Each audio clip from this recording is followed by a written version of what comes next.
Everyone wants to live fully in the present. This is an ongoing mantra that we hear everywhere. Be in the moment, seize the day, live for right now. But very few people know what this means or how to actually implement it. We are continuously reacting to our environments. Someone cuts us off in traffic, we get angry. Someone laughs at us, we feel embarrassed.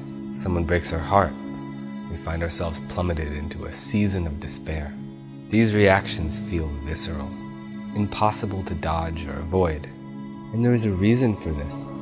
Most of our emotional reactions have deep roots in the past. They're part of an emotional pattern that has been deepened over time. It gets strengthened when we repeatedly entertain an emotion, when we repeatedly react in the same old way.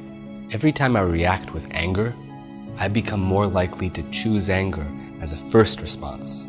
That anger is always just under the surface, just waiting to come out. With every emotional reaction that we have, we deepen that same underlying emotional trend. Emotion is kind of like water.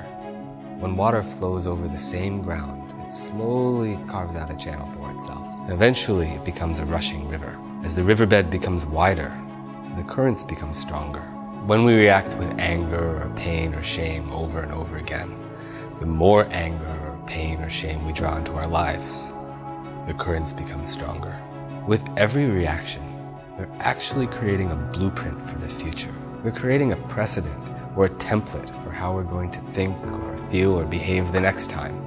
And then, in the future, some external situation will come along and re-trigger that emotion yet again. If there was no anger already inside me, being cut off in traffic wouldn't frustrate me. If there wasn't any insecurity already ingrained in my psyche, then being laughed at wouldn't ruin my day. If there was no discomfort associated with being alone, then being single wouldn't feel like such an unconquerable inconvenience.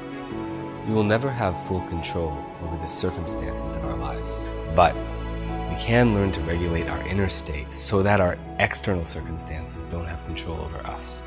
To do this, we need to address those deep impulses that orchestrate our emotional reactions. In fact, these impulses, which have their roots in the past, can actually be cleaned away through certain practices. But even if you adopt such a practice, that cleaning will still be a gradual process. In the meantime, we can also learn to become non-reactive to those deep impulses. By tuning into the heart and remaining connected inside, we become capable of choosing a different response, of choosing joy or even gratitude. And the more we learn to live from the heart, the more we realize that we do in fact have a choice.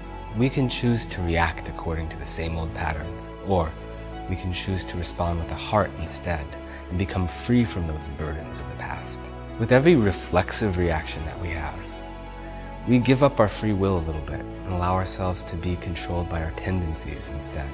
With every heartful response, we become free. The more we use our hearts in our lives, the less impact our circumstances have on us, and the more freedom we gain.